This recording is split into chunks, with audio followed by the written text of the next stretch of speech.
Hello students,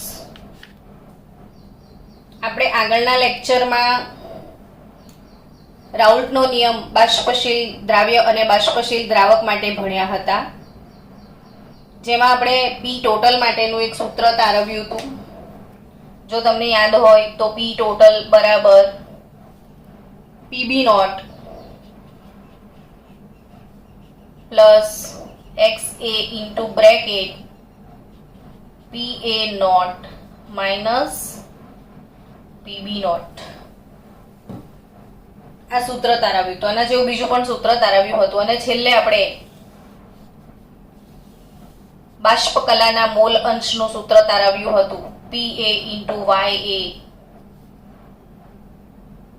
PA is equal two YA into P total. પાયા મેને P total, આવું મેં એક સૂત્ર શીખાયું હતું. આપણે લેક્ચર આજે કોમ્પિટિટિવ લેવલે એક ઇમ્પોર્ટન્ટ થિયરી છે એ સમજવાનો ટ્રાય કરીએ. તો ટોપિક શું છે આજનો કે પ્રવાહી કલા અને બાષ્પ કલામાં રહેલા મોલ અંશ વચ્ચેનો સંબંધ. તો પ્રવાહી કલા અને બાષ્પ કલામાં રહેલા મોલ અંશ વચ્ચે શું સંબંધ છે એ શીખીએ. તમને ખ્યાલ છે કે પ્રવાહી કલાના મોલ અંશને આપણે XA અને XB કહેતા હતા, ને બાષ્પ કલાના મોલ અંશને Y અને YB લેતા હતા. તો આ બંને વચ્ચેનો જે સંબંધ છે એની તારવણી શીખીએ. તારવણી શીખતા પહેલા મારે તમને બીજી એક વાત શીખવવી છે કે યાદ રાખો કે y બરાબર mx પ્લસ c જે છે, y is equal to mx plus c નો ગ્રાફ હંમેશા સુરેખા મળે. તો અહીંયા જે y અક્ષ છે એના પર y ની કિંમત લખવાની, x અક્ષ પર છે x ની કિંમત લખાય. આ ગ્રાફ હંમેશા સુરેખા જ મળે. y is equal to mx plus c નો ગ્રાફ સુરેખ મળે. અને આ જે પ્લસ c અચળાંક છે એની કિંમત આ આંતરછેદનથી મળે. અહીંયા જે કિંમત છે c બતાવે છે, c. ને આ સુરેખાનો જે ઢાળ શોધવામાં આવે એ m બતાવે છે, એટલું યાદ રાખજો. તો આપણે કોઈ પણ સમીકરણને આની સાથે સરખાવીએ તો આપણને m અને c અચળાંકની કિંમત મળી શકે છે ગ્રાફ દોરવાથી. એટલે આ અચળાંકોની કિંમત મેળવવા માટે કોઈ પણ સમીકરણને આ સ્વરૂપમાં લાવવું પડે છે, y is equal to mx plus c ના સ્વરૂપમાં લાવવું પડે. તો આપણે આ સંબંધ મેળવવા માટે એવું જ કંઈક ટ્રાય કરીએ. જો આપણે એવું ભણ્યા હતા કે આ ઉપર લખ્યું છે કે PA is equal two YA into P total. જો આપણે કહી શકીએ કે YA શું છે તો કે PA અપોન P ટોટલ થાય. તો PA અપોન P ટોટલ એટલે શું તો કે PA not into XA. P total શું છે તો PB not plus XA PA not minus PB. ઉપર બંને કિંમતો મૂકેલી જ છે. So what is YA here તો કે YA બરાબર આ વેલ્યુ છે તો 1 ઓવર y લઈ લો. હવે તો એનો વ્યસ્ત કરી દઉં તો PB not plus XA PA not minus PB not upon PA not into XA. આવું તમને મળશે. હવે 1 over YA is equal to આ ટર્મ છૂટા પાડી દો, PB not upon PB not upon PA not into XA. 1 over XA sorry plus x આ term upon આ ટર્મ લઈએ તો XA કટ થઈ જાય તો PA not minus PB not upon PA not આપણને મળશે. હવે એ સિવાય આપણે થોડી ગણતરી કરીએ.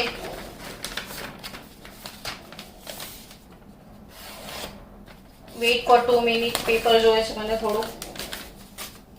એ સિવાયની કેલ્ક્યુલેશનમાં આપણે એક કામ કરીએ કે 1/y પરથી 1/xa ની કિંમત લઈએ કે ભાઈ ચલો 1/xa શું છે, તો કે 1/xa લાવવું છે તો અહીંથી મળશે, આને સૂત્ર કરતા બનાવો તો 1/ya minus pa0 minus pb0 upon pa0 1/y minus this into આ વસ્તુ પેલી બાજુ જશે તો pa0 upon pb0 થશે. ટૂંકમાં આ સૂત્ર પરથી 1/xa ને સૂત્ર કરતા બનાવો તો આ ટર્મ અહીંયા જાય, મેથેમેટિકલ સ્ટેપ છે. તો વોટ ઇઝ 1/xa હિયર? તો આને સાથે ગુણાકારમાં લો તો pa0 upon pb0 into 1/ya minus આ ટર્મને આના સાથે ગુણવામાં આવશે તો pa0 કેન્સલ થઈ જશે, તો શું વધશે? તો કે pa0 કેન્સલ એટલે pb0 pa0 minus pb0 upon pa cut તો pb0 તમને મળશે. હવે આ જ ટર્મને 1/xa pa0 upon pb0 into 1/ya પ્લસમાં convert કરું તો આ ટર્મ ચેન્જ થઈ જાય, pb0 માઇનસ pa0 લખાઈ જાય upon pb0 થઈ જશે. બસ હવે આ જ સમીકરણને y is equal to mx plus c જોડે સરખાવી દો. તો y is equal to mx plus c જોડે સરખાવશો તો તમે કઈ રીતે આન્સર અહીં આપી શકશો સમજો કે આને મેં સરખાવું છું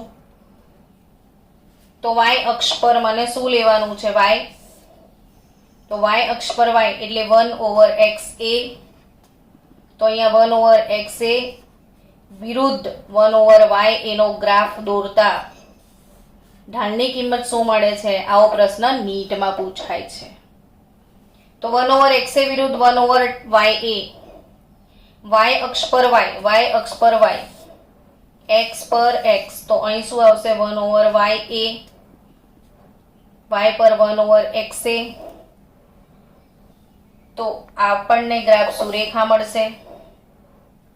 જે આંતરછેદન છે એ c ની કિંમત આપે છે એટલે આંતરછેદન પરથી pb0 minus pa0 upon pb0 ની કિંમત આપણને આંતરછેદન પરથી મળશે. હવે ઢાળ, તો ઢાળ પરથી m ની કિંમત મળે છે, m અર્થાત pa0 અપોન pb0. તો આ ખાસ યાદ રાખવા જેવું છે કે 1/xa એટલે પ્રવાહી કલાના મોલ અંશ અપોન બાષ્પ કલાના મોલ અંશ વિરુદ્ધ જો ગ્રાફ દોરવામાં આવે, પ્રવાહી કલાના મોલ અંશ વિરુદ્ધ બાષ્પ કલાના મોલ અંશનો જો ગ્રાફ દોરવામાં આવે તો એ સુરેખા મળે છે. અને જે સુરેખ ગ્રાફ મળે છે એમાં ઢાળની કિંમત જે છે એ ઢાળની કિંમત pa0 અપોન pb0 જેટલે આ પ્રશ્ન JEE માં પૂછાયેલો ક્વેશ્ચન છે, આ જી મેઇન નો ક્વેશ્ચન છે. અને જે આંતરછેદન છે એના પરથી pb0 minus pa0 upon pb0 મળે છે. તો આ એક અગત્યનો સંબંધ છે બાષ્પ કલાના મોલ અંશ અને પ્રવાહી કલાના મોલ અંશ વચ્ચેનો.